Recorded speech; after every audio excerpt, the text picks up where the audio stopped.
Hello again, YouTube. Copy 7789 here. Coming at you guys with another video, of course, in the deck analysis series. Before I get into the deck that I'm going to talk about, which, as you can probably see already, is Dark Worlds.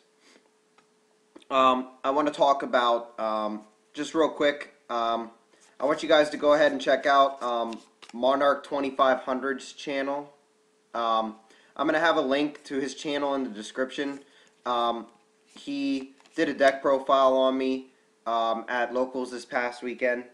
And he recorded a couple of duels of my top 4 match. We had a big tournament, like a big Locals tournament. It was like you could win a huge amount of store credit or something like that. I think it was like first place was $80. Unfortunately, I got 4th. And first through third were the only ones that got paid out. But I did go 5-0 in Swiss and only lost my top 4 and third, 4th place matches. So I was 6-2 on the day. And the reason I say that is he profiled me and I was playing Agents. So if you want to check that out, make sure you go to Monarch 2500's channel. I'll have a link to his channel, like I said, and you can watch the duels. Unfortunately, I lose both duels, but my hands weren't all that great. So yeah.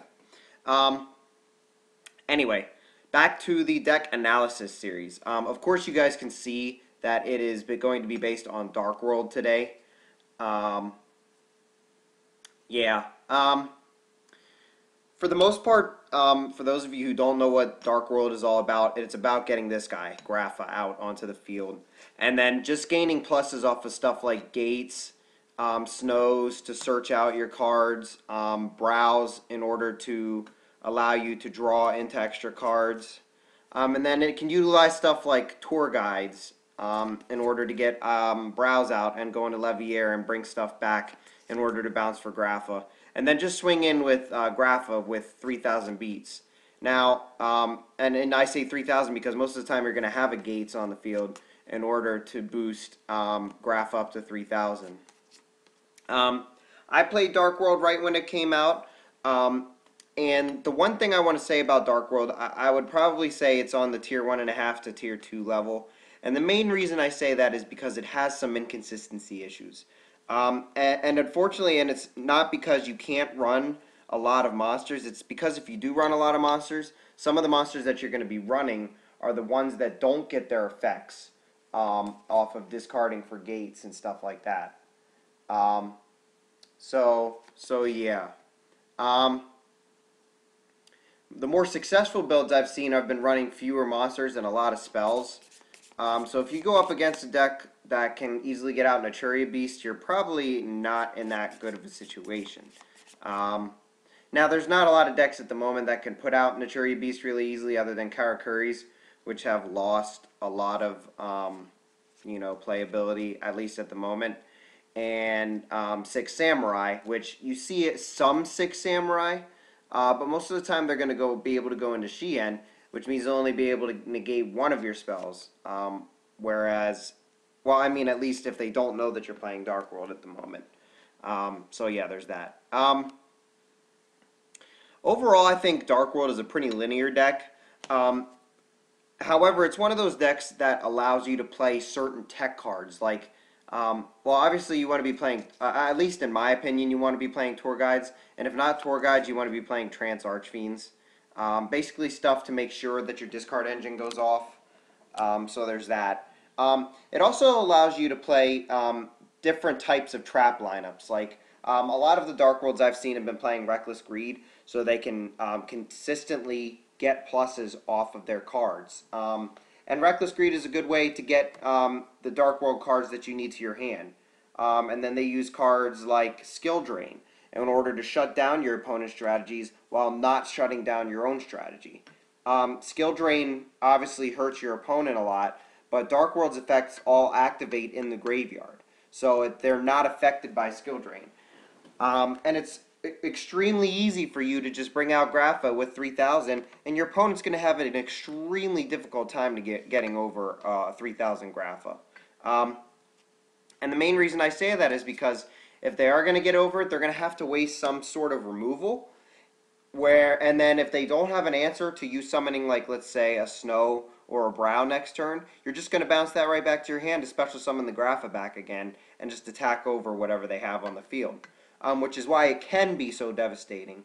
However, like I said, if you don't draw into the pieces, which is probably the reason why this deck occasionally lacks inconsistency, you're not going to be able to do very much. You're basically just going to sit there and you're going to take your opponent's attacks, and there's really not much you can do about it, unfortunately. Yeah, I really don't know if there's much else I can say about Dark World. I'll say this, because of the way people are side decking lately, this deck really gets hurt by side decks a lot.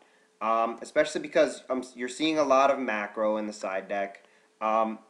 Chaos Dragons have Chaos Sorcerer and BLS in order to remove your Graphas. And they can just swarm like a lot faster than you can, and put the presence on the board that they need to. And with cards like I said, Shadow Imprisoning Mirror, obviously for Dark World and Inzectors, but even Macrocosmos is in an incredible. Well, Macrocosmos and Dimensional Fissure is in a ton of side decks. Macrocosmos in Rabbit, which is probably your best matchup with this deck. Rabbit or Gravekeepers, and Dimensional Fissure in Windups, where Windups don't care if they discard your stuff, because if they discard it with Dimensional Fissure, they know they're going to be getting any monster that they hit of yours out of play. So yeah.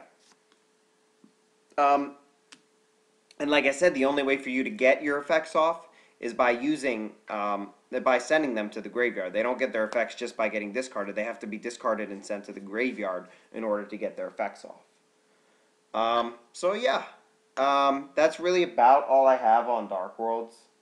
I mean, there's really not much else to say in my opinion. Dark World, like I said, is a pretty linear deck in my opinion. It does basically one thing, and that's try and beat with Grapha for hefty damage. But it's still a really, really good deck type because there's a lot of different ways that you can play the deck. So yeah, that's it for my deck analysis series, guys, on Dark Worlds. As I said, make sure that you check out Monarch 2500's channel. I really do appreciate him shouting me out, or letting me shout out my channel in his video, and recording a couple of the duels that I had at locals this past weekend. So yeah, that's it, guys. As always, thanks for watching. Make sure you like, comment, and subscribe. And stay tuned for tomorrow's deck analysis video. I think I've decided that tomorrow is going to be the last deck analysis video. And that is going to be on the 6 Samurai archetype. So yeah, that's all I got for you, YouTube. As always, again, make sure you like, comment, and subscribe. And stay tuned for another video tomorrow. And then later on in the week, I'm going to say Thursday, give myself a day in between to really get a final list together of what I think is going to be hit on the ban list. I will have my ban list prediction video for you guys on Thursday. And I'll probably even just use Dueling Network for that, just so I can have the cards out and show you guys what I think is going to happen. So yeah, thanks again for YouTube for watching, and make sure you check out Monarch 2500. All right, peace out, YouTube.